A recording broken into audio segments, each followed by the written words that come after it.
Ya, bismillahirrahmanirrahim. Assalamualaikum warahmatullahi wabarakatuh. Waalaikumsalam warahmatullahi wabarakatuh.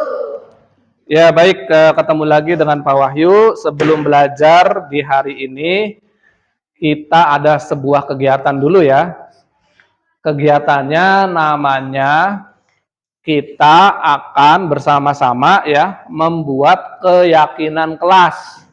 Kita bersama-sama nih, bersama-sama bareng antara Bapak dan kalian membuat yang namanya keyakinan kelas. Pasti kalian bertanya, apa itu Pak keyakinan kelas? Keyakinan kelas itu adalah sebuah nilai yang kita percayai, nilai-nilai yang kita percayai kebenarannya. Contohnya kayak gini, kalau naik motor, kalian perlu pakai helm enggak? Perlu. Kenapa ada peraturan memakai helm kalau naik motor? Alasannya keselamatan. Nah itu ya, keselamatan itu adalah nilai yang semua orang percaya. Pasti benar ya, keselamatan. Contohnya, misalkan kalau sebelum makan kita mencuci tangan. Sebelum makan kita mencuci tangan, benar nggak? Pakai sabun. Kira-kira nilai apa yang terpendam dari kegiatan itu? Menjaga kebersihan, apa lagi kira-kira? Kesehatan. Nah, itu ada nilai yang terkandung dari sebuah kegiatan atau sebuah aksi ya, sebuah tindakan. Jadi ada yang namanya nilai. Nah, nilainya nilai yang positif ya. Nah, jadi nanti kita bersama-sama akan membuat keyakinan kelas. Nah, kalian kan setiap hari Senin pagi selalu bersama-sama di upacara itu apa itu? Membacakan janji siswa. Nah, kita tidak akan banyak membahas janji siswa, kita hanya akan menulis 5 saja janji siswa. Contoh, misalkan yang kelima,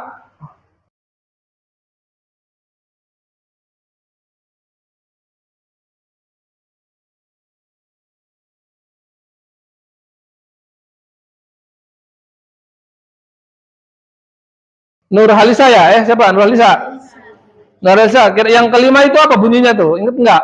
Tidak membuang sampah sembarangan, mencoret-coret atau merusak dan menghilangkan fasilitas sekolah. Ada 3 kegiatan ya? Iya.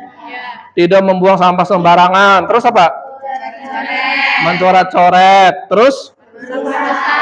Merusak dan menghilangkan fasilitas sekolah. Ada 3 ya? Nah, coba kalian tulis di kertas warna kuning janji siswa seingat kalian. Ya, seingat kalian. Kan itu kan ada dalam satu janji itu kan ada beberapa kegiatan. Nah, tulis satu saja. Oh, ditulis di kertas warna kuning. Silakan ditulis. Nanti kalau sudah ditulis nanti ditempelkan di sini ya. Nanti ditempelkan di sini.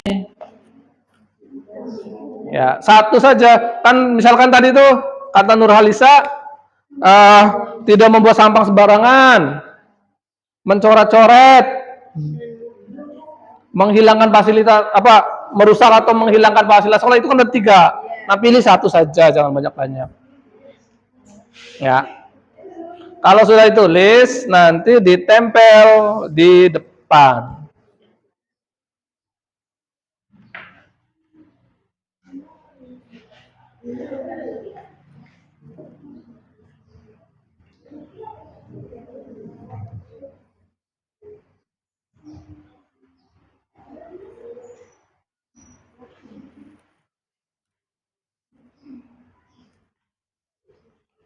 Silakan, nggak apa-apa ngobrol dengan temennya. Ingat enggak tuh janji siswanya tuh? Janji siswa itu kan sudah seperti peraturan sekolah kita ya.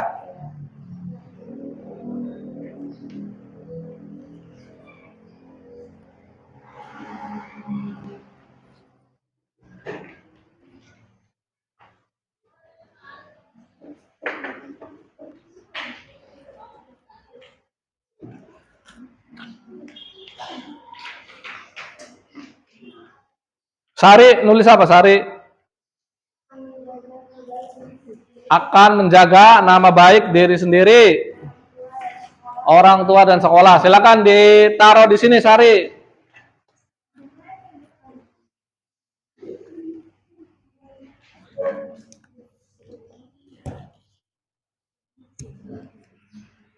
Oke.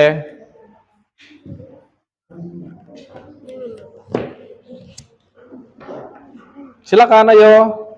Silakan di ini tulis maju. Yo. Ini ditempel. Silakan ke depan ditempel. Ayo. Nih. Silakan.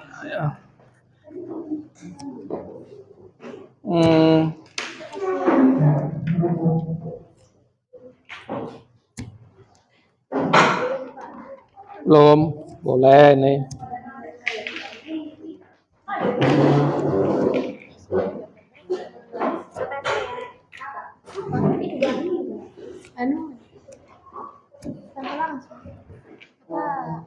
Ya.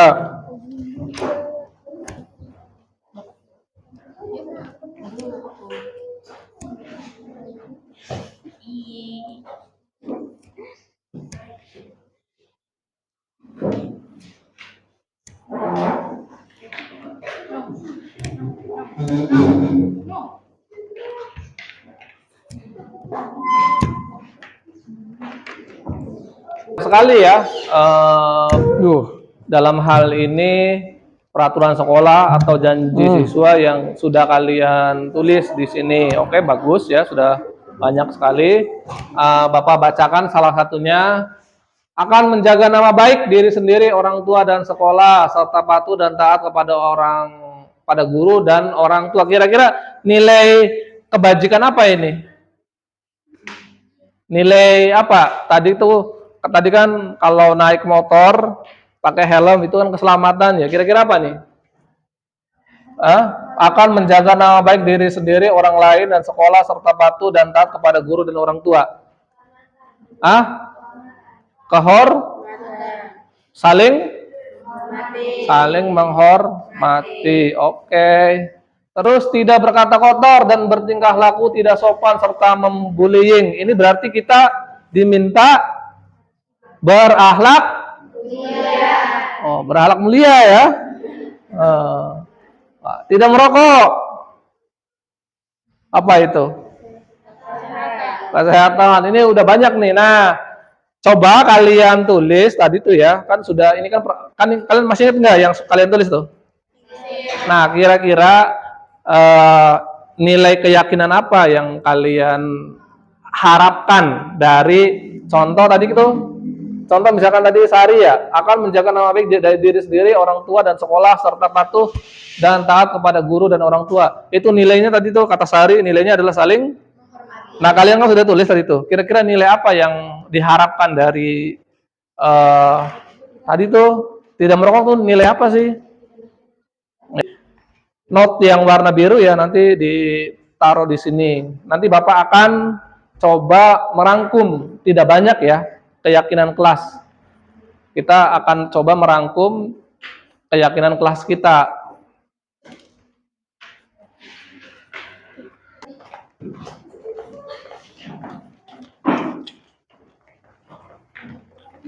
Nanti Bapak akan memilih beberapa saja ya, beberapa saja.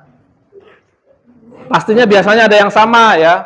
Nanti Bapak akan pilih beberapa saja, jangan banyak-banyak. Kenapa jangan banyak-banyak? Biar tidak lupa. Oke. Ya, Bapak akan memilih beberapa saja ya.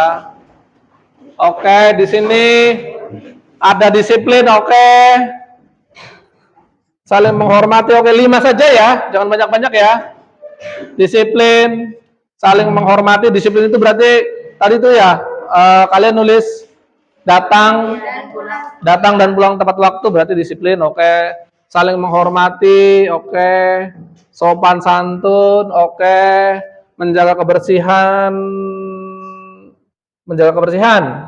jaga kebersihan, oke. 1, 2, 3, 4, satu lagi lah. Saling menghormati, sopan santun, belajar disiplin, menjaga kebersihan.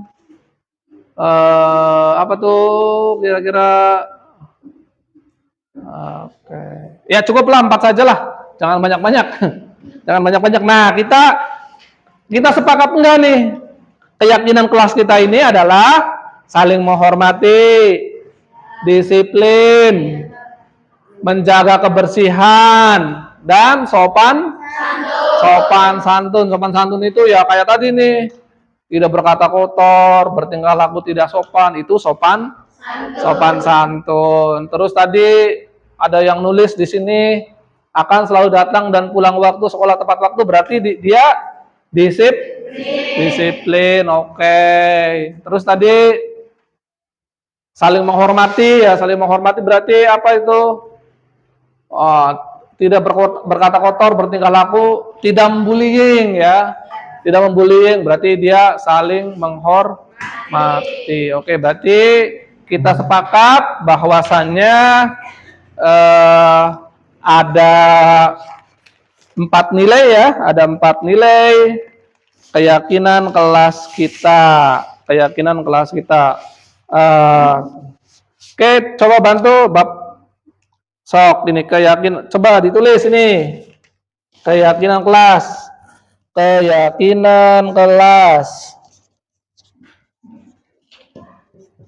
Kita sepakat ada berapa tadi tuh? 4. Apa yang pertama? Disiplin. Saling menghormati. Saling menghormati sesama teman, guru, orang lain, orang tua ya, semua ya. Terus menjaga kebersihan. Ini dari tidak membuang sampah sembarangan ya, menjaga kebersihan tuh ya. Terus sopan santun ya, sopan santun. Berarti kita sepakat enggak ini? Sepakat. Ini keyakinan kelas kalian nih ya. Ini keyakinan kelas kalian nih. Disiplin, saling menghormati, menjaga kebersihan, dan sopan santun. Oke, Bapak, coba minta bantuannya ke sini. 1 orang kita tempel di papan tulis. Coba ya ini. Pegang di situ sok. Nanti Bapak yang ngasih lem.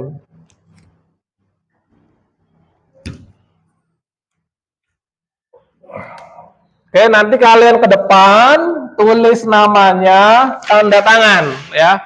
Karena kan ini kan kesepakatan bersama kan? Nah, ini kan hasil karya kalian kan? Jadi kalian harus tanggung jawab dengan menandatanganinya. Ke depan silakan, mulai dari ini yang pakai pulpen aja. Pakai pulpen. Nama, sebab Bapak dulu. Bapak kan ikut membuat. Wahyu Amin. Tanda tangan. Iya, 1 tuh. Ke depan, ayo sambil bawa pulpen, ayo. Yo, biar cepet. Yo, ke depan langsung. Boleh di sininya, di sini. Tuh di sini nama sama tanda tangan.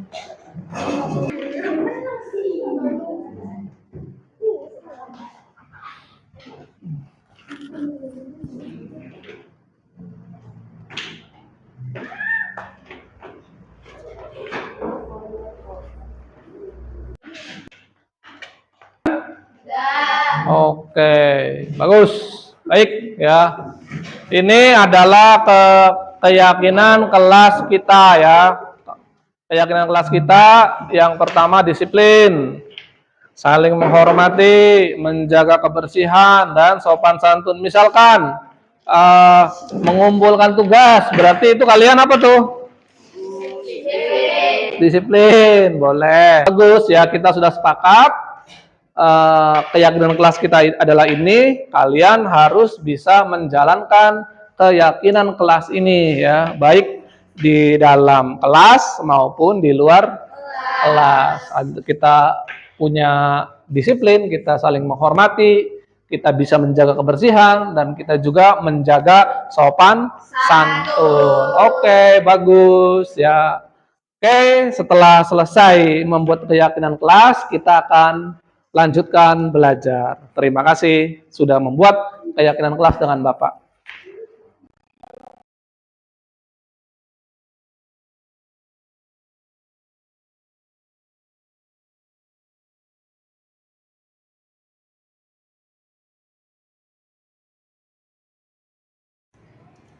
Ya, Nan, kira-kira tahu nggak nih Bapak panggil ke sini kenapa?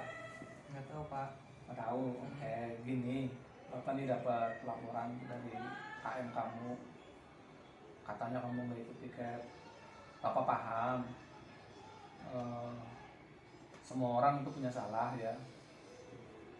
Termasuk Bapak juga dulu pernah juga nggak ikut tiket waktu masih menjadi siswa tuh. Nah, kira-kira kenapa nih kamu nggak ikut tiket tuh? Pak, saya minta maaf, saya salah. Tetapi rumah saya tuh jauh dari sekolah Pak. Seringkali saya tuh datang ke sekolah tuh bersama dengan bel masuk sekolah, jadi tuh nggak bisa ikut tiket. Oke. Nah, kamu masih ingat nggak dengan keyakinan kelas kita? Masih Pak. Oke. Nah, kira-kira itu perbuatan kamu tuh nggak ikut tiket tuh sesuai nggak dengan keyakinan kelas kita tuh? Belum sesuai Pak. Belum sesuai, bagus. Nah, kira-kira keyakinan kelas mana nih yang belum sesuai ini?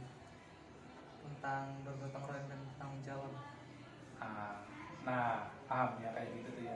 Nah, kira-kira kamu punya solusi nggak untuk bisa mengatasi masalah ini nih?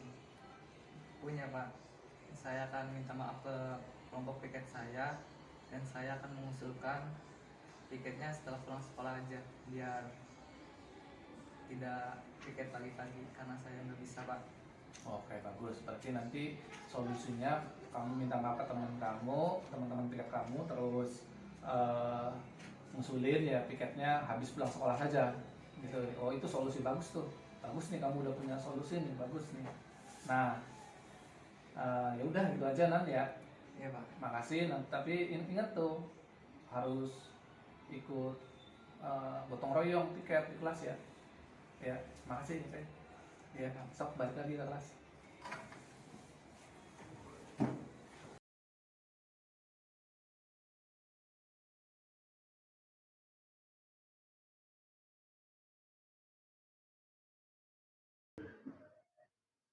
Assalamualaikum warahmatullahi wabarakatuh.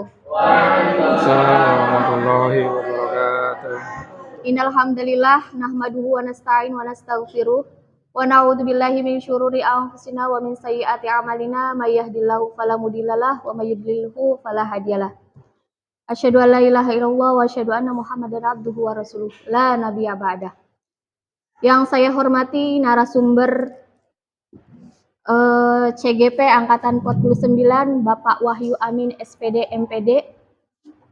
Yang saya hormati tamu undangan aksi nyata desiminasi budaya positif. Pertama-tama marilah kita panjatkan puji syukur kita kehadirat Allah Subhanahu wa taala yang telah memberikan kita beribu-ribu kenikmatan, di antaranya nikmat sehat walafiat sehingga kita dapat berkumpul dalam acara kegiatan aksi nyata desiminasi budaya positif dalam program Guru Penggerak. Kedua kalinya, sholawat beserta salam tak lupa kita panjatkan kepada junjungan kita Nabi Muhammad SAW yang telah membawa kita dari zaman kebodohan hingga zaman kecanggihan. Sebelum memulai acara, perkenankan saya selaku pembawa acara akan membacakan susunan mata acara pada kegiatan hari ini. Adapun susunan acaranya, yang pertama yaitu pembukaan, yang kedua acara inti, yang ketiga penutup. Untuk memulai acara pada pagi hari ini, marilah kita bersama-sama membaca basmalah. Bismillahirrahmanirrahim.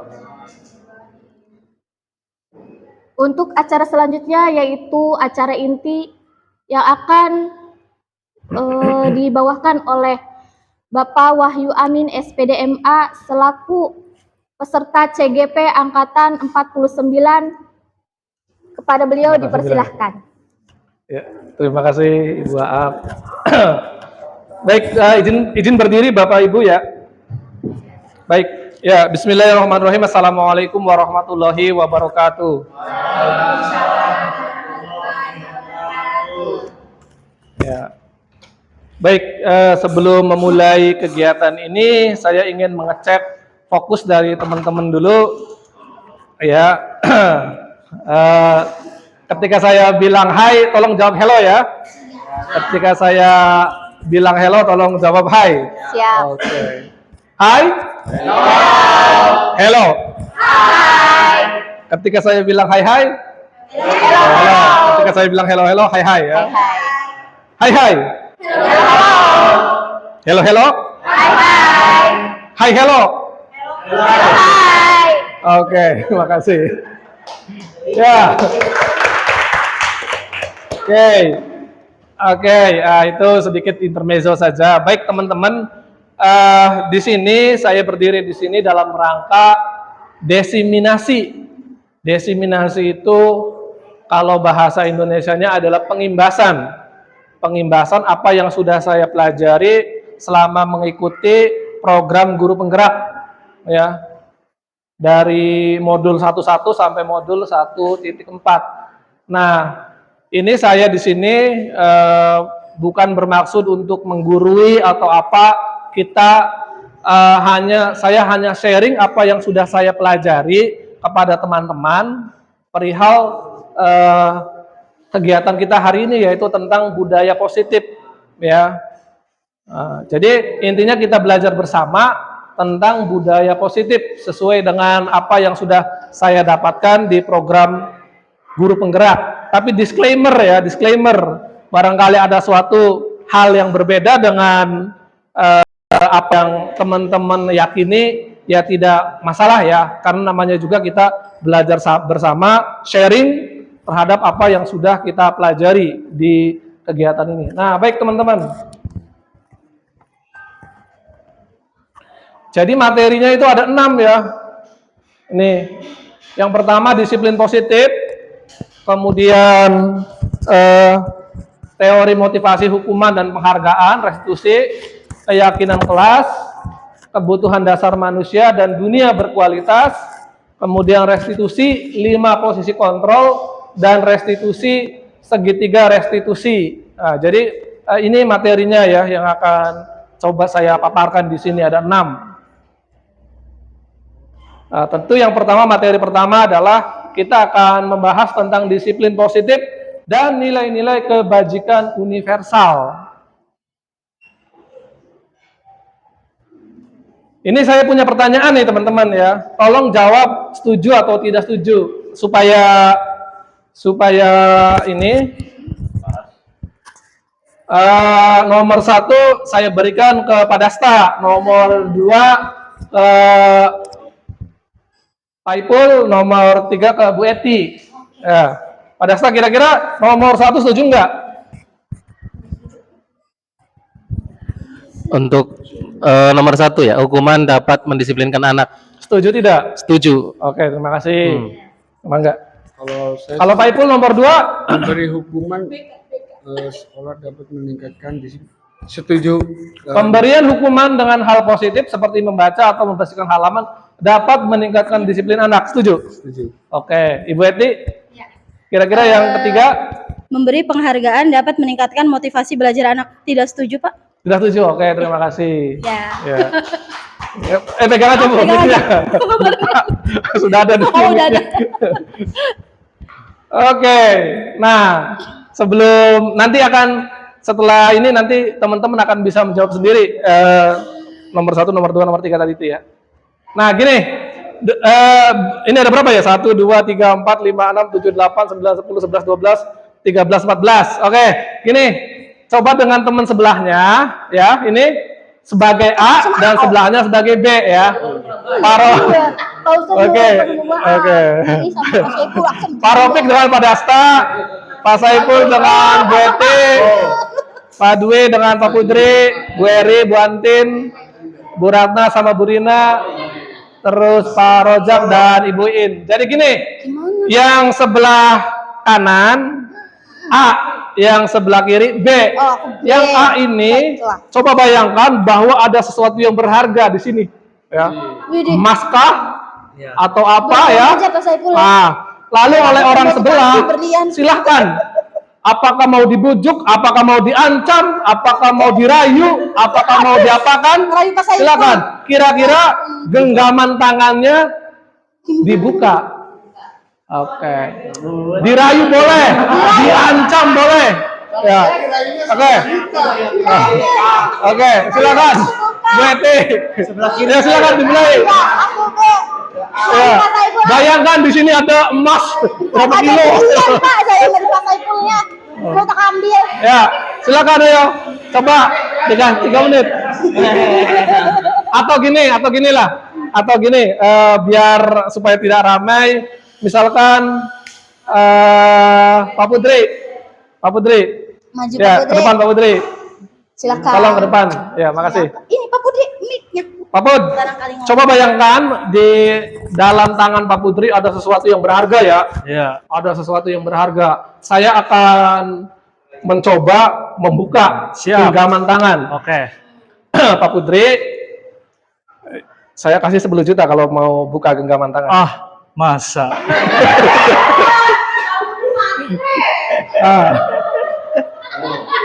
100.000. Gimana?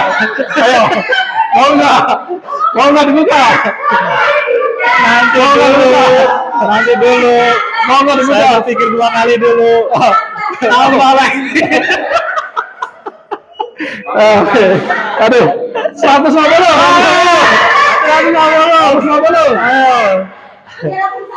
Mau nggak? Mau deh. Seisinya juga ya semua. Oke, terima kasih Pak Putri. Siap, sama-sama. Ya. Iya, wah nggak jadi dapat uangnya. Ya. Itu. Ya, tadi kira-kira apa yang terjadi tadi itu? Saya merayu ya. Merayu Pak Putri agar bisa membuka tangannya. Oke, saya merayu Pak Putri agar bisa tangannya gitu. Oke. Tapi ternyata Pak Putri menolak rayuan saya. Ya. Itu. Apa kegiatan tadi ya? A diminta untuk mempertahankan sesuatu, kemudian B diminta untuk boleh menggunakan bujukan, ancaman, merayu, menyuap dan sebagainya untuk agar bisa terbuka. Ternyata ini sama dengan posisi kita sebagai guru, ya. Ternyata ini sama dengan posisi kita sebagai guru, ya. Guru itu kita itu ada ilusi. Ilusi apa? Ilusi bahwa kita bisa mengontrol murid, ya. Mungkin dengan ancaman, contoh ketika upacara, ya, Boris, ini segala macam dengan ancaman atau mungkin dengan bujukan agar dia menurut kepada kita. Ya, nah, kemudian yang kedua ilusi bahwa kritik membuat orang merasa bersalah dapat menguatkan karakter. Itu adalah sebuah ilusi ya, hanya bayangan saja, hanya pendapat kita saja bahwasannya kita itu mengontrol murid atau kita itu bisa dengan kritik membuat orang merasa bersalah dapat menguatkan karakter. Ilusi bahwa tadi ya penguatan efektif tadi, contoh tadi hukuman apa tadi itu dengan cara membaca tuh bisa meningkatkan disiplin, itu adalah hanyalah sebuah ilusi saja. Ilusi bahwa orang dewasa memiliki hak untuk memaksa. Ilusi bahwa orang dewasa memiliki hak untuk memaksa. Contoh dari orang tua ke anak. Bisa nggak kita memaksa anak? Bisa, tapi itu hanya ilusi. Pada akhirnya adalah Ini adalah tentang teori pilihan. Pada akhirnya anak itu tadi ya, anak itu memilih mengikuti atau tidak mengikuti kan. Pada akhirnya kembali kepada anak ya. Semuanya kembali kepada anak. Bisa jadi anak mengikuti itu karena apa? Karena takut, karena sesuatu, karena dijanjikan sesuatu, karena apa gitu ya. Nah, itu adalah namanya tetap itu adalah teori pilihan. Tadi kalau misalkan Pak Putri membuka, itu atas dasar pilihan Pak Putri untuk membukanya ya. Bisa jadi tetap bertahan bisa atau membuka bisa. Ini Pak 100.000 asal dibuka. Boleh ya.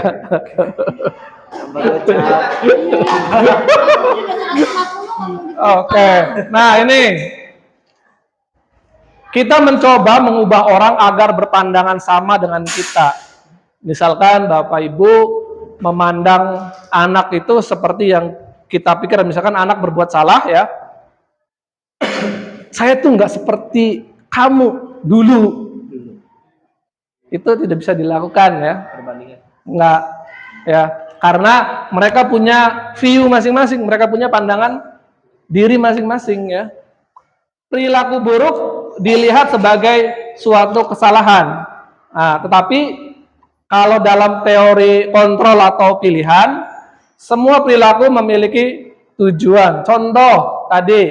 Contohnya ini membujuk. Tadi saya membujuk Pak Putri, ya.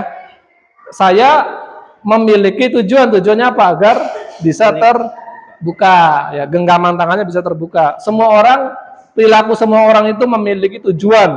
Semua orang perilaku itu memiliki tujuan. Pokoknya mau perilaku positif, mau perilaku negatif, semuanya itu ada tujuannya. Semuanya itu ada hal yang mendasarinya. Kemudian orang lain bisa mengontrol saya, ya. Nah, hanya Anda yang bisa mengontrol diri Anda. Seperti tadi Pak Putri bilang, nggak mau dibuka walaupun dikasih 150.000. Ya. Atau silakan membuka. Misalkan ada ini, misalkan waktu dulu pacaran, saya suka kamu, I love you. Kalau berdasarkan teori kontrol atau pilihan, ya, memilih dia pasti akan pilih I love you tuh atau no, we're just friend. Kita hanya berteman saja gitu. Saya bisa mengontrol orang lain. Enggak bisa. Kita nggak bisa mengontrol siswa, ya, nggak bisa. Anda tidak bisa mengontrol orang lain, ya. Misalkan saya diperintahkan oleh atasan saya mengikuti mungkin karena dasar sesuatu atau apa ya, itu pilihan saya. Kalaupun saya menolak tugas pun itu adalah pilihan saya, nah, gitu kan. Nah. Pemaksaan ada pada saat bujukan gagal. Nah, tapi ternyata dengan kolaborasi dan konsensus menciptakan pilihan-pilihan baru. Lalu kita biasanya berpikir menang kalah, salah benar, menang kalah, enggak, tapi mulai berpikir menang-menang. Kita berpikir menang, win-win solution, bahasa kerennya, win-win solution, win-win ya. Si berpikirnya menang, gitu. Nah, ini akan membawa kita kepada disiplin positif, ya. Disiplin positif. Anda tidak bisa mengontrol orang lain, hanya Anda yang bisa mengontrol diri Anda. Semua perilaku memiliki tujuan. Model berpikir menang, kolaborasi konsensus. Realitas kita berbeda. Ibu Iin berbeda cara pandangnya dengan saya, ya. Saya punya cara pandang yang berbeda dengan Bapak Ibu semuanya.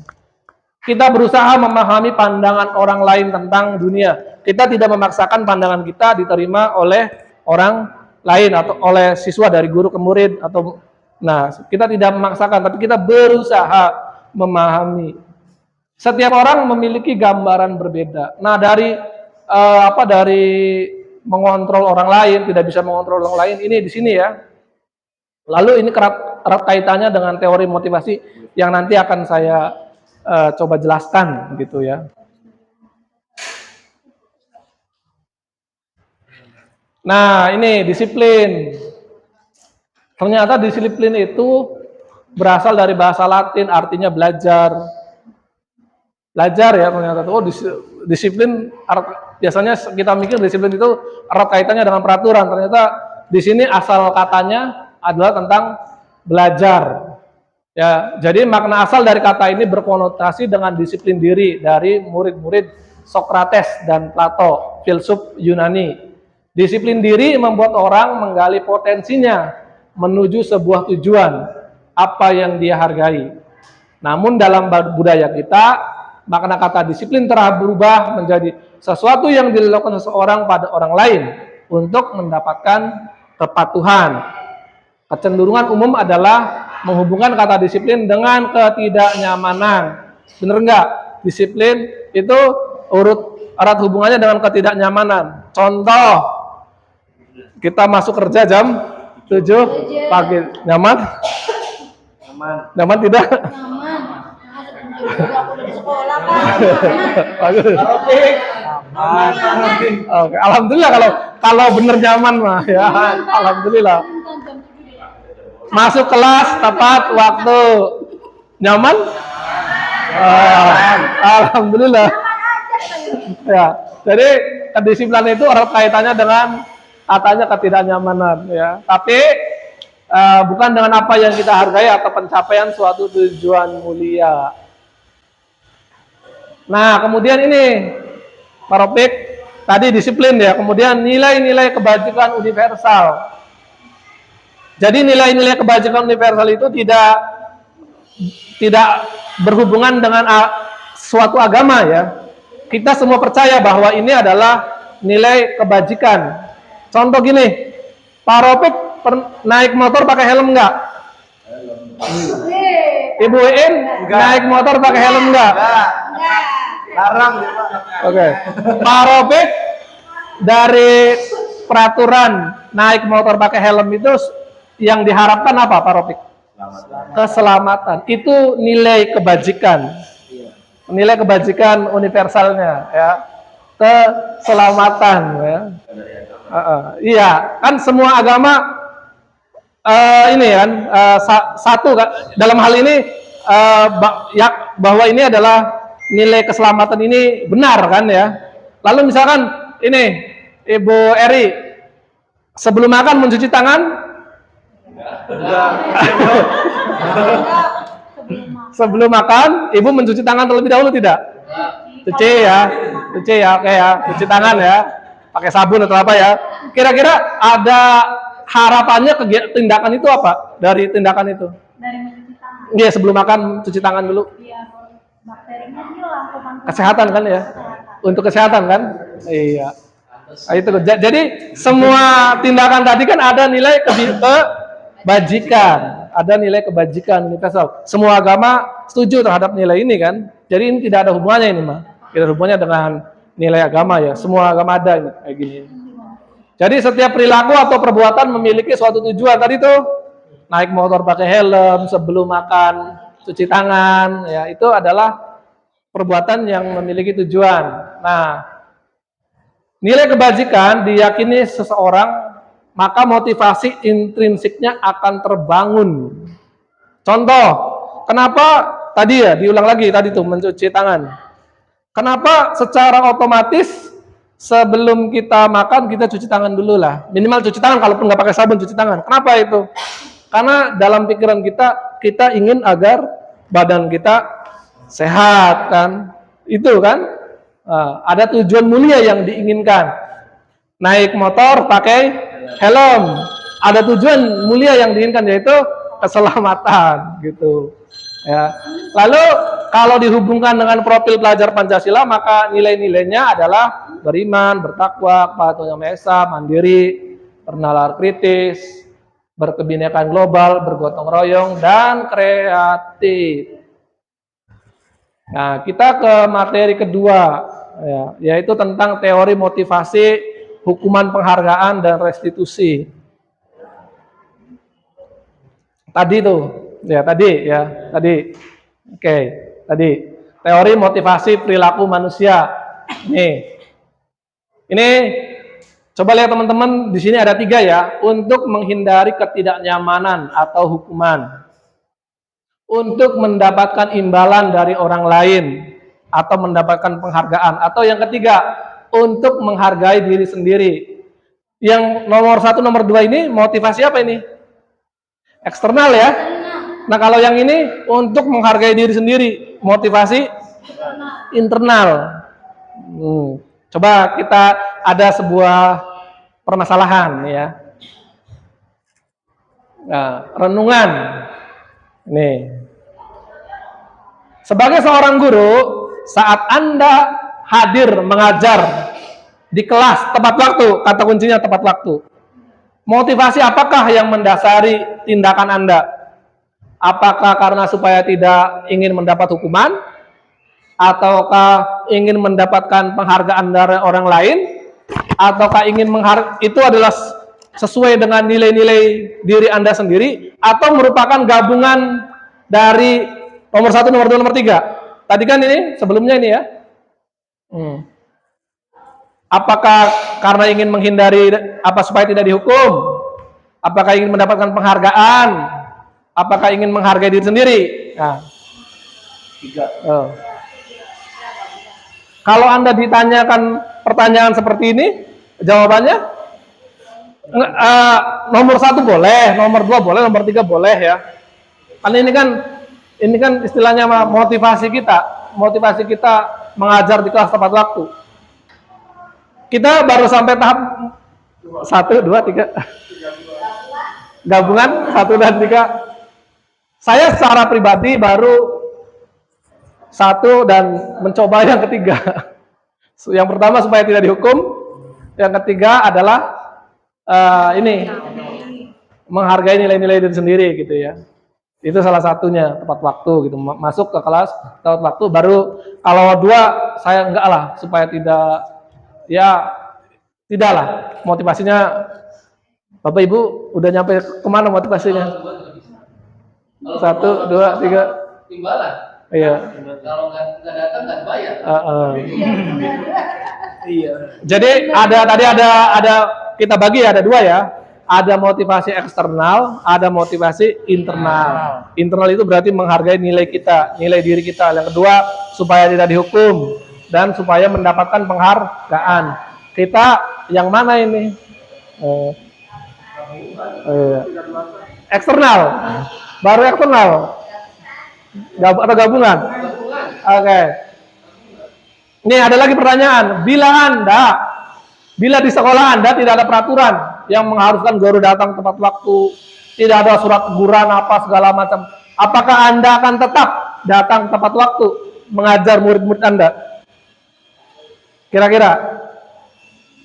Coba Pak Dwi, kira-kira kalau misalkan di sekolah nih nggak ada peraturan nih Pak Dwi, nggak ada aturan, nggak akan dihukum, nggak apa, kalau telat juga.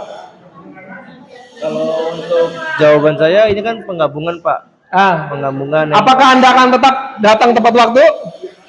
Kalau nggak ada peraturan? Kalau mau anak berangkat sekolah kan jam 7 Pak. Ya. Sudah masuk dan guru pun jam 7 sudah stay Pak. Ya. Jadi kan harus tepat waktu juga untuk gurunya. Tetap. Walaupun tidak ada aturan yang ya. Jadi gitu. Pak Dwi tetap datang tepat waktu, datang tepat waktu. Walaupun tidak ada aturan. Walaupun tidak ada aturan. Walaupun tidak ada hukuman. Ada hukuman. Berarti Pak Dwi memiliki tadi motivasi yang Eksternal. internal. Internal. Hantu. Ya, internal kan? Menghargai dirinya sendiri, menghargai nilai dirinya sendiri. Luar biasa. Nah, sekarang kalau ini untuk siswa kita, menurut Anda nih ya, dari ketiga jenis motivasi tadi ya, supaya tidak dihukum, supaya mendapatkan penghargaan, menghargai nilai dirinya sendiri, dari yang ketiga ini, kira-kira siswa kita paling banyaknya kira-kira nomor mana?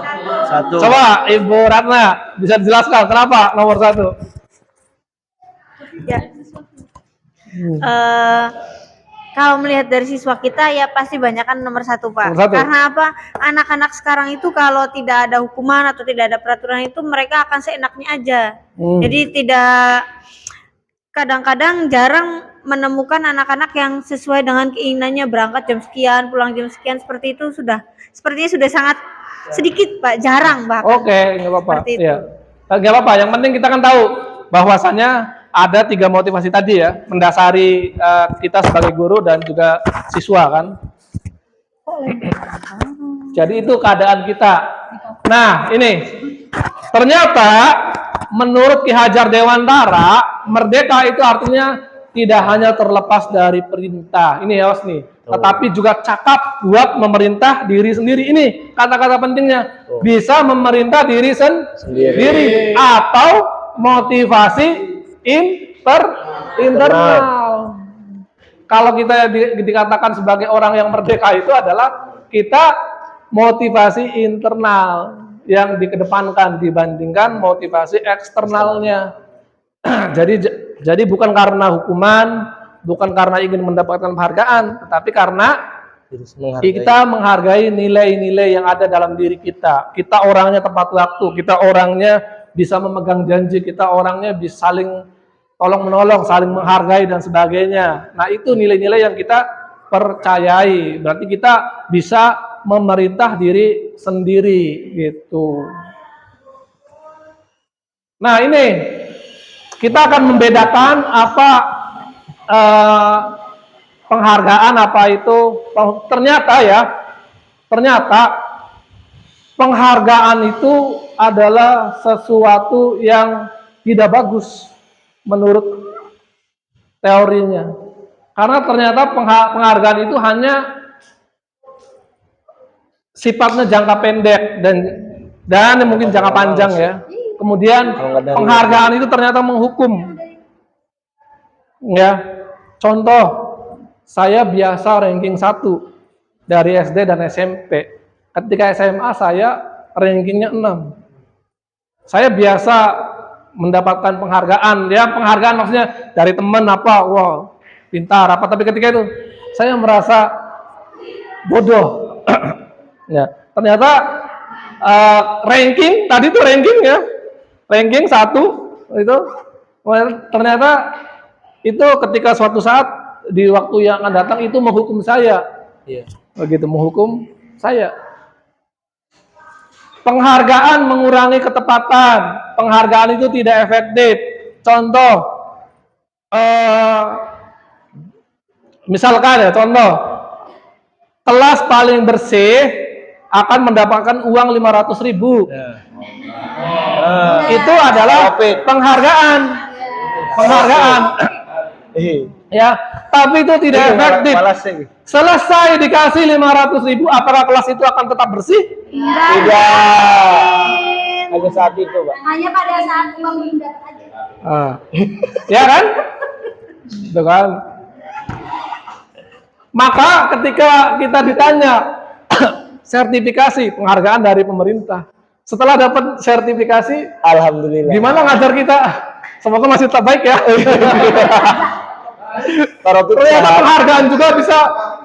penghargaan juga ternyata bisa merusak hubungan loh. Misalkan anak, wah kamu mah pinter, bagus loh, segala macam. Anak yang nggak dikasih buat ujian kayak gitu, wah bucok mana. Ternyata itu juga bisa merusak hubungan. Ya. Kemudian penghargaan menurunkan kualitas. Penghargaan menurunkan kualitas, bener nggak? Benar. Kalau kamu kerja bisa ngetik 10, saya kasih 10.000. Wow, karena terlalu sering begitu, ya. Jadi mungkin kualitasnya akan suatu saat akan menurun ya. Oke. Penghargaan mematikan kreativitas. Ya, ternyata penghargaan juga bisa mematikan kreativitas. Kalau nggak ada penghargaan, kreativitas kita ngapain kita buat sesuatu kalau nggak ada penghargaannya? Ya, ternyata kreativitas bisa dimatikan oleh penghargaan. Lalu penghargaan mengurangi motivasi intrinsik, ya benar ini. Motivasi intrinsik ya. Tadi itu ya. Motivasi intrinsik kita ya. Tadi supaya kita masuk tepat waktunya biar anak bilang, wah Pak Wahyu mah rajin tepat waktu. Ketika nggak ada yang bilang begitu malas ya. Itu berarti mengurangi motivasi intrinsik gitu. Ya. Nah, lalu gimana cara melakukan tadi tuh tetap ya. Lalu bagaimana cara kita melakukan apresiasi atau pengakuan? Pengakuan secara khusus, misalkan Ibu Iin bagus, Ibu sudah bisa mengumpulkan modul ajar tepat waktu. Jadi kita melakukannya secara pribadi, terus juga kemudian melakukan secara Ibu Iin sudah bagus, modul ajarnya bisa dikumpulkan tepat waktu. Ibu Rina sudah bagus, modul ajarnya sudah sesuai kaidah.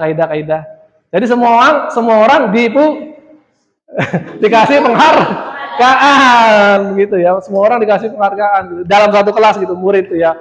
Jadi setiap murid itu pasti ada satu sisi yang menonjolnya, entah itu sergap, nah, entah itu dia pandai, entah itu kalau dalam kerja kelompok sigap, ya. Jadi pasti ada sisi keunggulannya ya. Lalu kemudian beri pengakuan secara konsisten terus menerus ya. Nah, fokus pada proses ya, bukan pada hasil akhir ya.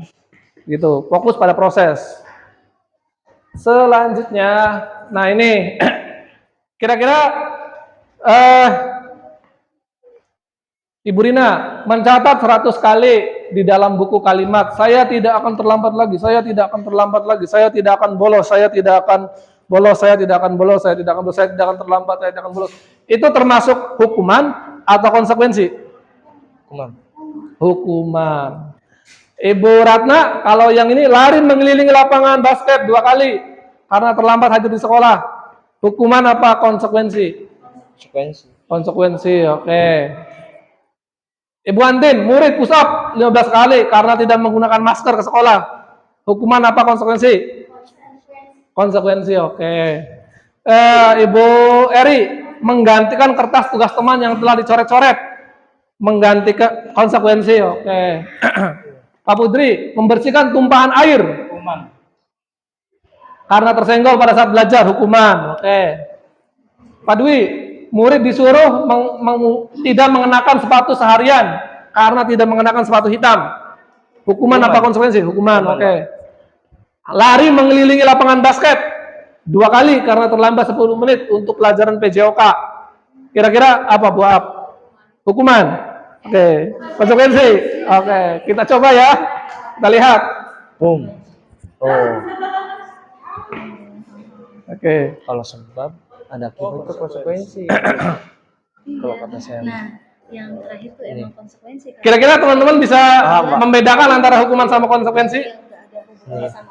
Iya. Hukumannya biasanya murid disuruh menggunakan sepatu. Lari mengelilingi lapangan basket 2 kali karena terlambat 10 menit untuk pelajaran PJOK. Konsekuensi. Pelajaran olahraga. Pelajaran olahraga ini mah. Kasusnya beda, pelajaran olahraga. Kalau yang ini? Kalau itu hukuman. Hukuman karena terlambat. Push up. Hukuman. Menggantikan kertas. Ya, konsekuensi. Membersihkan meja tumpahan air tadi karena disenggol, konsekuensi. Mencatat 100 kali, hukuman. Bagus mana, hukuman apa konsekuensi? Konsekuensi. Yakin? Yakin. Oke. Konsekuensi loh Pak. Yakin? Oke. Akibat ya, Bu. Ya. Contoh gini. Akibat. Contoh gini. Ada siswa terlambat ujian UTS 30 menit. Kemudian pengawas memberikan perpanjangan waktu 15 menit. Itu dia ngasih hukuman apa ngasih konsekuensi? Memberikan konsekuensi, ya, memberikan konsekuensi. Karena terlambat ulangan, waktunya ditambah. Iya. Ya. Nah, ini bedanya hukuman dan konsekuensi. Hukuman sesuatu yang menyakitkan harus terjadi. Tadi ya, push up, lari, mencatat. Anak membenci kedisiplinan, kemudian paksaan, mendorong anak menyakiti dirinya sendiri. Kemudian konsep diri yang buruk atau gagal. Kemudian anak belajar untuk ini nih, menyembunyikan kesalahan. Contohnya apa?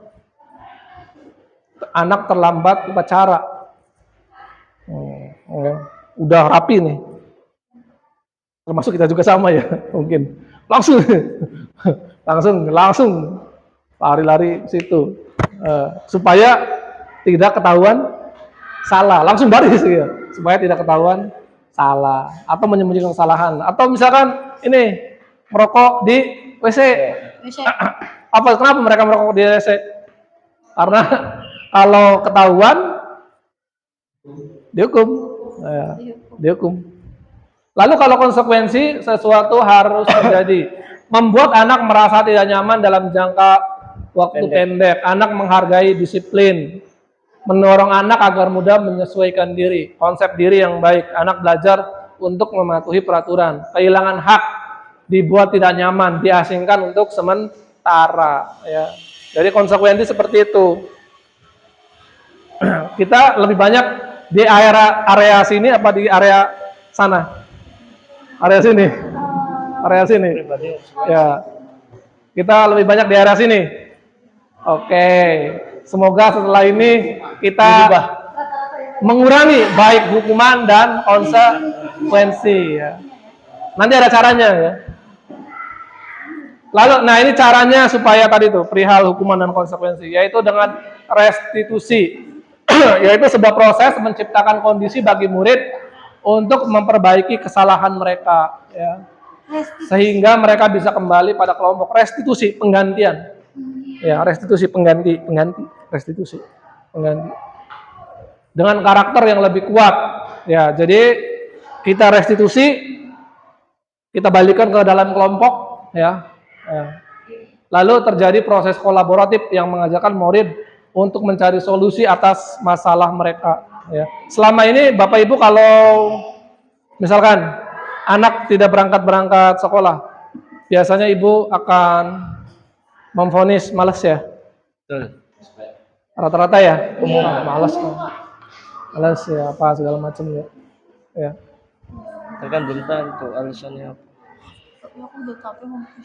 Ya, nih hukuman identitas gagal, hukuman konsekuensi, restitusi.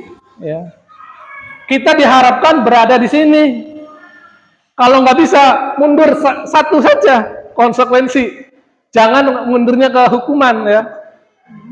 Oke. Kalau misalkan restitusi nggak bisa, mundur sini. Konsekuensi, jangan ke hukuman ya.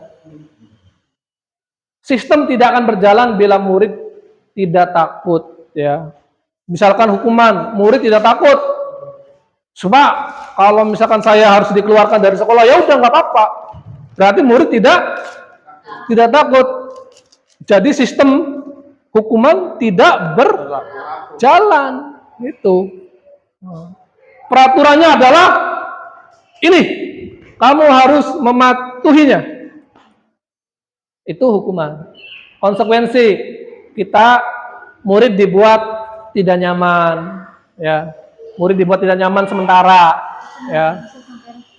Misalkan tidak mengerjakan tugas, ya sudah kamu tidak boleh istirahat, kerjakan tugas. Itu adalah konsekuensi. Kamu tidak masuk 3 hari, ya. Konsekuensinya adalah kamu ke semua guru yang tidak masuk minta materi atau apa, minta tugas. Kita berikan konsekuensi. Ya, memang pasti akan capek ya. Paling gampang adalah hukuman, ya paling gampang itu. Tapi tolong dipahami bahwa hukuman itu istilahnya ada pada kategori identitas yang gagal ya. Di situ kalau ingin sukses kita restitusi pertama, kalau pindah ke konsekuensi gitu. Grade-nya paling bagus itu restitusi. Lalu anak dikasih anak dikasih penguat, nanti saya akan sampaikan gimana cara melakukan restitusi ya. Nanti ada di sini. Sekarang nggak bisa. Nah ini. Ciri-ciri restitusi bukan untuk menebus kesalahan, namun untuk belajar dari kesalahan, memperbaiki hubungan, tawaran bukan paksaan. Restitusi menuntun untuk melihat ke dalam diri. Restitusi mencari kebutuhan dasar yang mendasari tindakan. Tadi itu ya, mencari. Kalau orang UBK paham lah, mencari, menggali. Kenapa sebuah peristiwa terjadi ya? Restitusi fokus pada solusi, bukan pada kesalahan. Ya. Kita bukan fokusnya ke kesalahan, kita fokusnya kepada solusinya. Selanjutnya materi ketiga yaitu tentang keyakinan kelas. Ya, baik teman-teman. Nih, mengapa tidak peraturan sekolah saja atau peraturan kelas? Mengapa kita memiliki peraturan harus menggunakan helm bila mengendarai kendaraan roda 2? Karena tadi ya, selamatan ya. Mengapa kita memiliki peraturan 3 meter, menggunakan masker, mencuci tangan, dan menjaga jarak 1,5 meter? Ini dulu ini. Ini dulu. Ini zaman corona. Ini supaya tidak terpapar ya, terpapar COVID-19 dulu itu ya. Mengapa kita memiliki peraturan harus datang ke tepat waktu pada saat mengikuti pelatihan?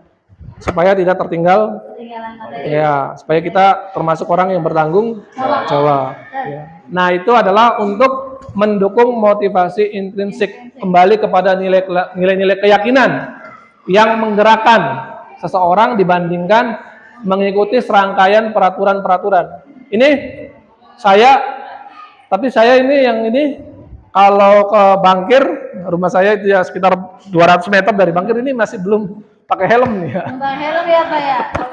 Saya juga kayak SMA nggak pakai helm. Oke.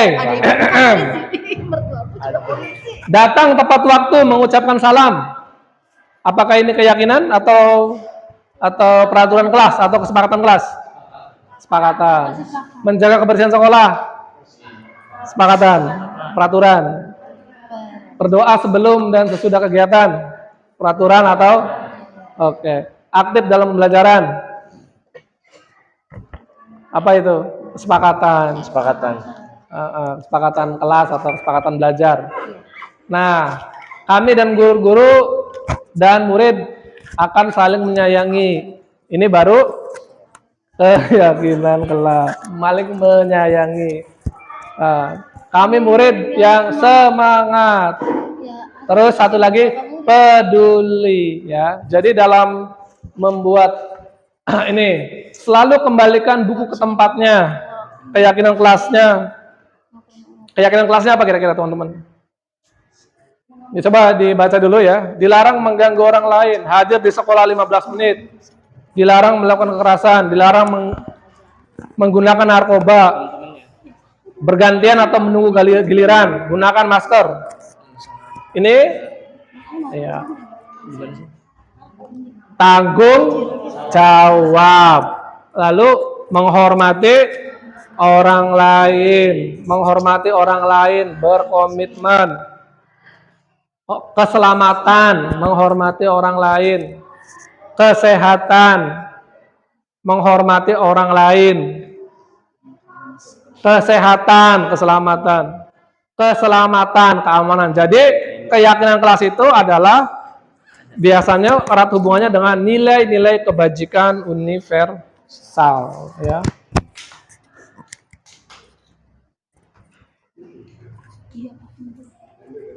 Ini kita akan sekilas menyaksikan video pembuatan keyakinan kelas. Salah. Salah gambar. Oh, ibu tuh siapa ini?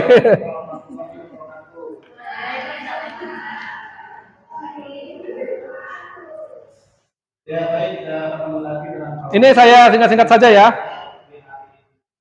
Sama-sama nih, sama-sama bareng antara Bapak dan kalian membuat yang namanya keyakinan kelas. Itu kalian bertanya, apa itu Pak keyakinan kelas? Keyakinan kelas itu kesehatan. Nah, jadi nanti Nah, ini kalau saya mengadopsi janji siswa, kemudian dibuat menjadi keyakinan kelas ya. Janji siswa yang kita punya gitu.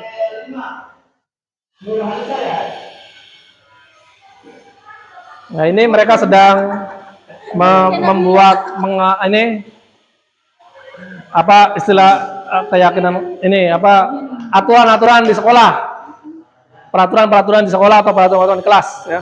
Janji siswa. Nah, ini sudah dibuat oleh mereka. Oke. Pakai helm itu apa itu? Takut dan taat kepada guru dalam. Tapi kita langsung sudah banyak ya. Nah, jadi dari anak-anak mencantumkan peraturan-peraturan sekolah atau apalah peraturan-peraturan kelas ya. Kemudian itu kita rubah menjadi keyakinan kelas ya. Jadi peraturan-peraturan yang ada di kelas ya, kita rubah menjadi keyakinan kelas gitu.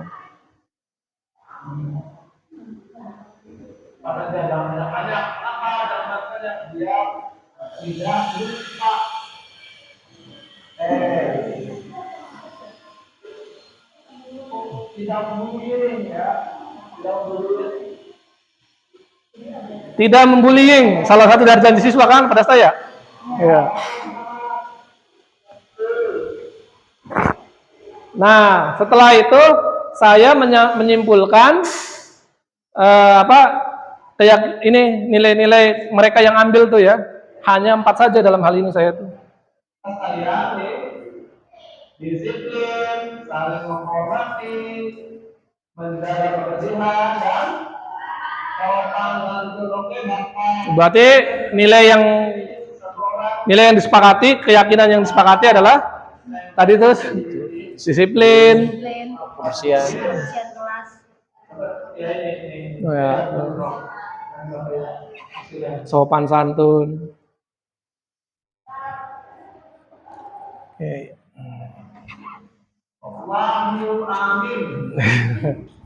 Ya, ditanda tangan ya. Nah, karena keyakinan kelas ditanda tangan. Tanda tangan tadi ini. Ditanda tangan gitu.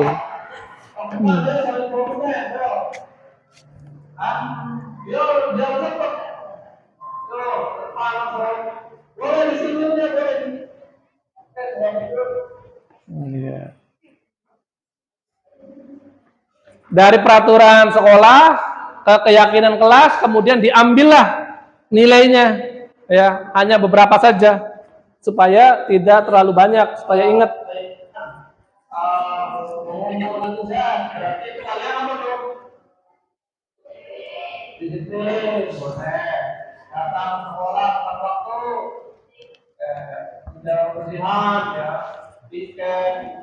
Iya, betul. Waduh, udah jam 12, tanggung tadi ya. Punten ya. Iya. Ini dokumentasi kegiatannya. Karena zuhur ya. Oke, kemudian kita ke materi keempat, yaitu kebutuhan dasar manusia dan dunia berkualitas. Nah, ini Ibu Ambar, guru wali kelas 12A di SD Pelita, sedang bingung menghadapi ulah salah satu murid di kelasnya, Doni. Beberapa anak di kelas 2A telah datang padanya dan mengeluhkan Doni yang seringkali meminta bekal makan siang mereka dengan paksa. Jika Anda menghadapi situasi seperti Ibu Ambar, apa yang Anda lakukan? Menurut Anda kira-kira apa alasan? Alasan ya? Alasan Doni melakukan hal itu. Jadi si Doni ini suka apa? Suka mengambil bekal makan siang teman sekelasnya. Kira-kira kenapa itu? Kalau dari teori kebutuhan nih.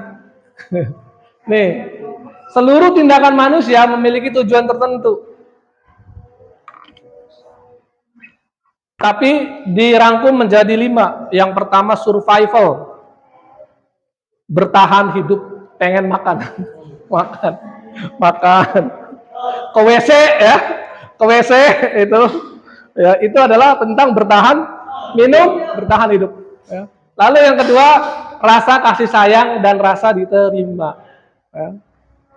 Lalu kesenangan, lalu kebebasan, lalu penguasaan. Misalkan ada anak 11 TKR tidak mau belajar di dalam kelas. Bisa jadi mereka ingin apa? Bebas. Kesenangan dan kebebasan. Ya. Kesenangan dan kebebasan. Jadi semua tindakan manusia itu dasarnya itu alasannya biasanya dari 5 hal ini. Apapun yang kita lakukan. Contoh saya berdiri di sini melakukan diseminasi, alasannya apa? Ayo. Bertahan hidup. Mungkin iya. Alasannya bisa jadi karena ingin rasa diterima nilainya. Bisa jadi seperti itu ya.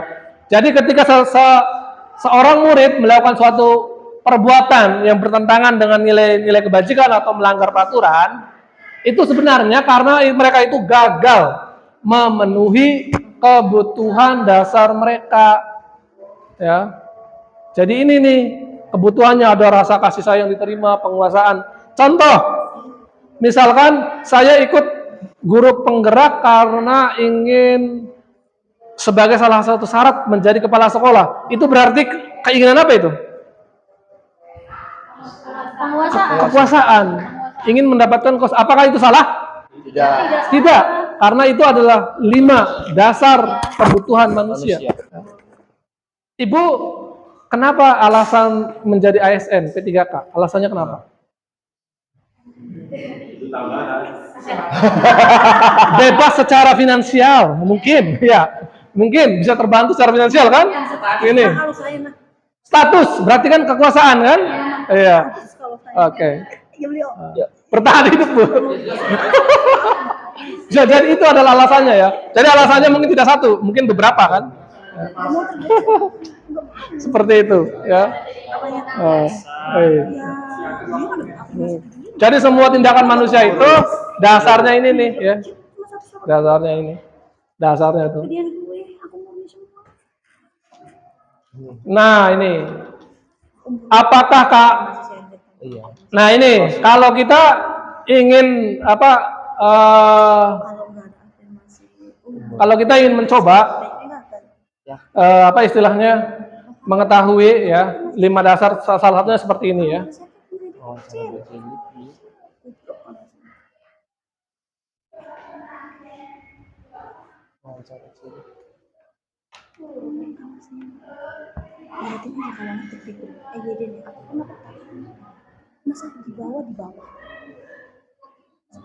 Ya. Ya, selanjutnya materi kelima yaitu tentang 5 posisi kontrol guru. Awas ya, bacanya yang benar. Posisi. Oke. 5 posisi kontrol guru ya. Yang pertama, guru itu kadang menjadi penghukum, kadang menjadi pembuat orang bersalah, kadang menjadi teman, kadang menjadi pemantau, kadang menjadi manajer. Bapak Ibu ada di mana ini? Ada di mana? Aku manajer aja lah. Pembuat orang rasa bersalah. Manajer aja kita mah ya. Ibu kecewa. Ibu kecewa. Misalkan misalkan saya ingat Pak Rofik misalkan pada saat di masjid saya itu kecewa kalian enggak ini apa segala macam. Itu berarti saat itu tidak sholat berjamaah. Saat itu Pak Rofik ingin siswa merasa bersalah. Pak Rofik. Pak Rofik jangan gitu, nggak boleh.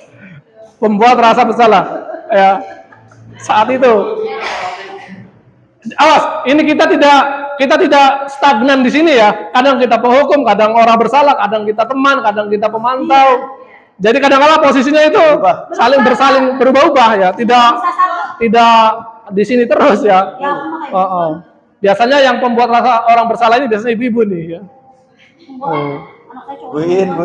Oh ya. Lalu sebagai teman. Ya. Apakah sebagai teman itu posisi guru yang bagus menurut Bapak Ibu? Kurang. Mangga Pak Rofik. Ya, punten. Ya, siap. Pemantau?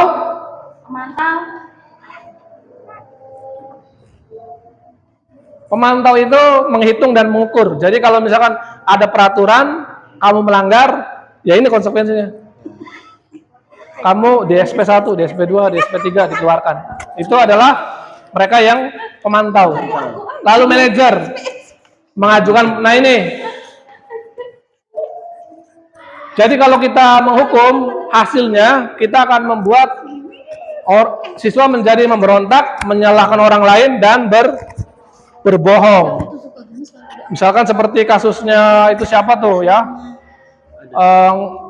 tidak masuk apa segala macam ya, rumahnya jauh apa segala macam gitu, nggak ada motor, nggak ada apa, itu mereka karena supaya tidak dihukum ya, jadi mereka melakukan kebohongan. Ini bisa jadi dari SD-nya, dari SMP-nya. Ini kan proses yang panjang, bukan hanya sekarang ya, ini kan proses panjang dari keluarga, dari sekolah, apa segala macam ya. Lalu membuat orang bersalah, menyembunyikan, menyangkal, berbohong. Teman ini ya, jangan sangka kalau kita bisa menjadi teman pada siswa itu hal yang baik. Mereka menjadi ketergantungan. Ketergantungan. Ketergantungan. Contoh, kalau nggak ada Pak Wahyunya, nggak mau saya mau belajar. Anak TK bisa jadi kan? Iya. Kalau nggak ada Pak Anu, nggak mau belajar, nggak mau. Karena dia menjadi seorang teman, akan menciptakan ketergantungan. Lalu pemantau, menyesuaikan diri bila diawasi. Kalau nggak diawasi, melanggar. Lalu yang paling bagus itu adalah menjadi guru, posisinya manajer. Kita bisa menguatkan pribadi siswa ya. Kita berada di mana? Kalau bisa kita berada di manajer atau pemantau. Ya, manajer atau pemantau ya. Harapannya kita bisa menjadi manajer atau kalau turun ke pemantau ya gitu. Jadi wali kelas yang full. Nah ini, saya kecewa sekali dengan kamu. Ini kira-kira siapa yang ngomong? Penghukum, pemantau, teman, manajer? Ini pemantau. Saya kecewa sekali dengan kamu. Pembuat rasa bersalah. Oke. Ayo, lakukanlah demi ibu bapak. Oke, nggak apa-apa. Nanti kita akan sini kan jawabannya kita lihat. Kamu tidak pernah benar melakukannya. Siapa yang ngomong? Menghukum itu. Penghukum. Oke. Apakah kamu mendapatkan stiker bintang hari ini? Ini peraturan. Biasanya reward punishment. Pemantau, reward punishment. Bagaimana kamu bisa menyelesaikan masalah ini? Manajer. Kamu selalu yang paling terakhir. Siapa tuh? Oke, kita lihat. Coba Pak, diklik.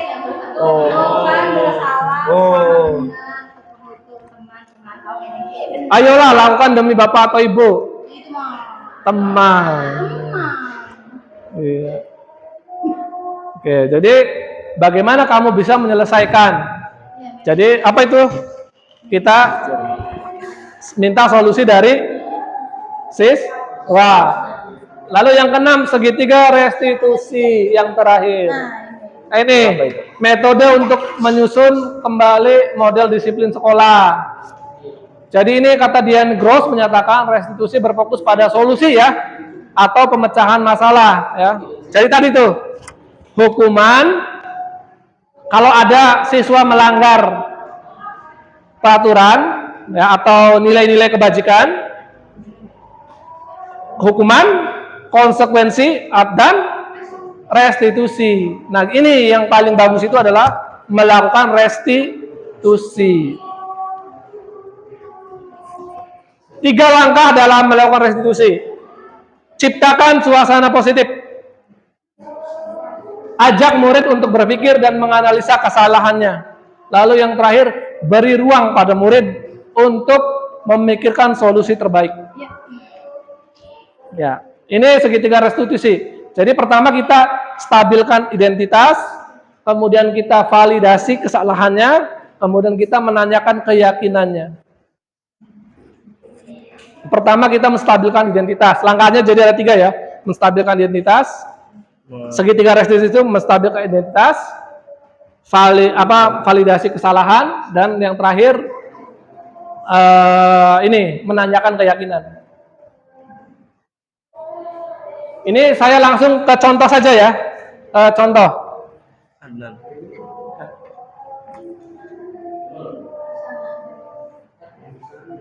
Adnan ini.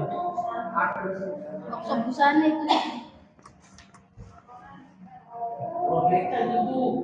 Kan beka.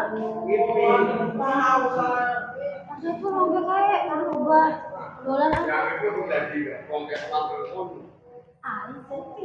Suaranya kecil ya? Di mana suara, Bu? Ya itu jadi pindah dolar.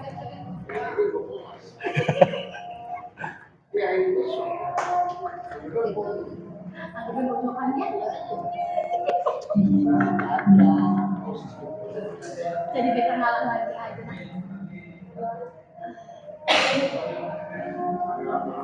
Tar, saya masih ada video. Akhirnya saya itu enak kan buat makan.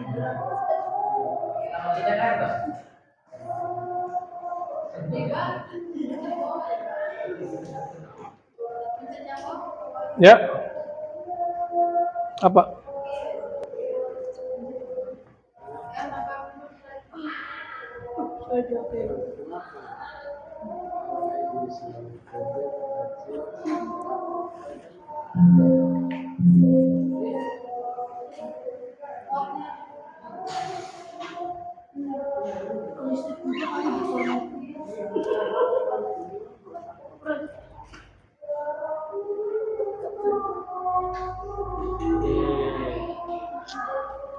Coldplay. Viva la vida.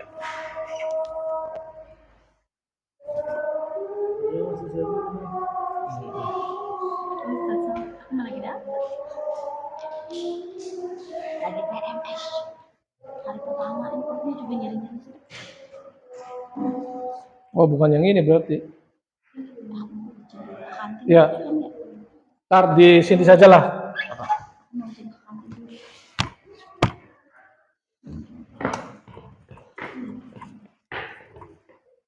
Yang terus ya.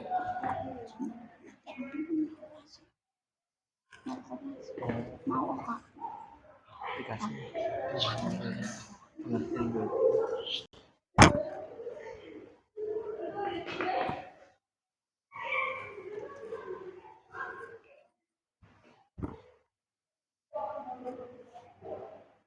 Bismillahirrahmanirrahim. Assalamualaikum warahmatullahi wabarakatuh. Perkenalkan, saya bilang tidak. Kita menstabilkan keyakinan seperti ini. Silakan. Oke, ya benar. Kamu bakal dapat laporan dari panitia ujian dari Kang Sondi. Katanya kamu dari ujian pelajaran apa paham ini bahwa semua orang pasti pernah melakukan kesalahan ya. Ya, pertama kita ciptakan situasi suasana positif. Kita tidak menghakimi ya. Kita paham bahwa semua orang punya kesalahan. Nah, kenapa pada saat hari itu kamu nggak ujian? Nah, ini sedang saya mencari validasi tindakan kesalahannya. Kenapa? Tidak berpengaruh. Ini scrolling TikTok kan? Ya TikTok, iya. Itu. Ya. Oke. Nah, coba mungkin nggak dengan keyakinan kita, Mas? Nah, ini menanyakan keyakinan ya. Belum ya, belum jawab ya. Terus, kamu udah punya tanggung jawab.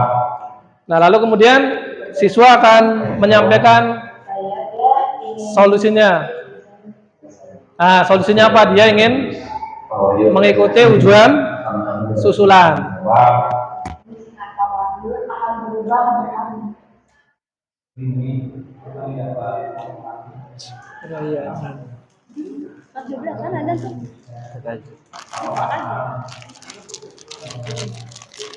Kesehatan corona kan? Ya. Ayo.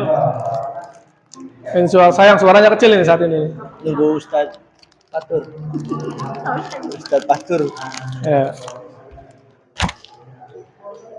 Ya nanti Bapak Ibu bisa lihat mendengarkan dengan headsetnya ya, gitu. Balik lagi.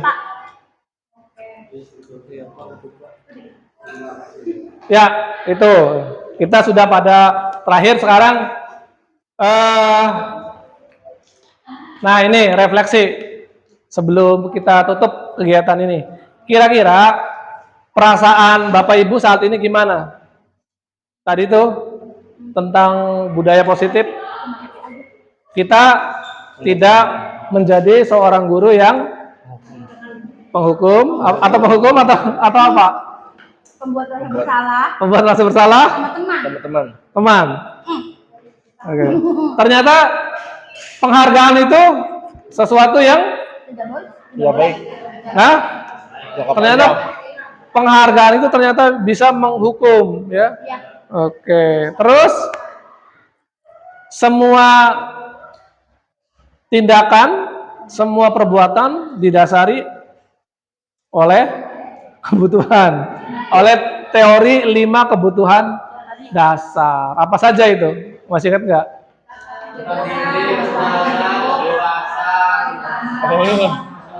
Puasa. Iya. Oke. Nah jadi kita diminta pada poinnya adalah kita diminta menjadi guru yang posisi kontrolnya ada di manajer atau pemantau. Dalam mengatasi permasalahan-permasalahan siswa yang melanggar peraturan atau melanggar nilai-nilai kebajikan, kita coba dengan melakukan restitusi, atau kalau tidak bisa kita mundur satu langkah melakukan konsekuensi, tidak melakukan hukuman. Ya. Lalu segitiga restitusi itu apakah bisa menyelesaikan semua masalah yang ada di sekolah, semua siswa? Bisa iya, bisa tidak. Kalau misalkan sudah berhubungan dengan kriminalitas, apakah bisa dilakukan segitiga restitusi? Ya. Tidak, karena ini sudah berhubungan dengan institusi hukum, ya. Tidak bisa. Misalkan ada terjadi pemukulan, kemudian dilaporkan di polsek, diusut oleh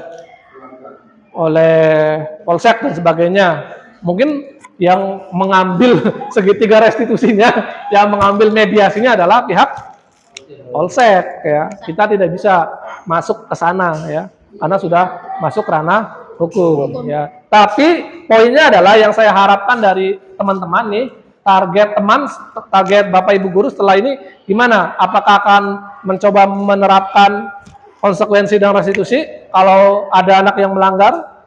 Coba Pak. Dicoba. Untuk Minimal melaksanakan. konsekuensi. Coba dulu diusahakan dulu. Oke. Jadi Ibu Iin sudah paham tentang bedanya hukuman dengan konsekuensi? Oke, bagus, makasih. Itu luar biasa. Yang penting minimal kita paham, tahu bedanya hukuman sama konsekuensi. Itu pertama. Yang kedua, kita bisa menjadi seorang guru yang kontrolnya ada di pemantau dan manajer. Kita bisa melakukan segitiga restitusi dengan 3 langkah. Stabilkan identitas. Caranya gimana? Caranya? Contoh, ini kata-katanya ya, kata-katanya. Paham, semua orang pasti melakukan kesalahan. Ya. Ciptakan suasana positif. Ciptakan suasana positif, saya paham. Lalu kemudian kita tanya, apa alasan kamu tidak berangkat sekolah? Apa alasan kamu tidak mau piket kelas? Apa alasan kamu tidak menulis? Apa alasan kamu tidak mengerjakan tugas? Dia akan menyampaikan, Mungkin sakit kah, mungkin anu. Nah, setelah kita tahu ya, setelah kita mengetahui, sudah bisa memvalidasi kesalahannya, dia si anak ini sudah tahu dia salah, kemudian memvalidasi kesalahannya, kemudian kita tanya, kira-kira solusi dari misalkan ya, tidak masuk kelas, tidak mengerjakan tugas, kira-kira gimana? Solusi. Kalau misalkan kita dihadapkan oleh tadi tuh, bisa jadi dia menawarkan, saya akan mengerjakan ulang, saya akan melakukan susulan, remedial segala macam. Nah, itu adalah salah satu solusi. Yang dari mana solusinya? Dari kita kah? Dari kita apa dari murid? Dari siswa. Jadi motivasinya bukan dari kita. Motivasinya dia mau berubah dari siswanya, dari internalnya. Kira-kira untuk menyelesaikan masalah ini, kira-kira apa solusi kamu? Nah, itu adalah contoh tadi itu ya, masih contoh validasi kesalahan. Lalu kemudian menanya, bagus, berarti kamu sudah memiliki keyakinan kelas. Misalkan keyakinan kelasnya tadi ya Pak, sopan santun. Nah, misalkan apa gitu ya, silakan. Jadi poin utama kalau teman-teman ingin menerapkan di kelasnya, pertama buat dulu keyakinan kelas, kemudian ketika ada anak yang melanggar peraturan sekolah atau kebajikan, lakukan konsekuensi atau lakukan restitusi, kalau tidak bisa konsekuensi ya. Restitusi atau konsekuensi, jangan langsung ke hukuman ya. Usahakan seminimal mungkin kita menggunakan hukuman sebagai cara mendisiplinkan anak ya. Itu kita lakukan restitusi atau konsekuensi. Iya, konsekuensi gitu. Oke, teman-teman, terima kasih sudah bisa bergabung di diseminasi budaya positif saya.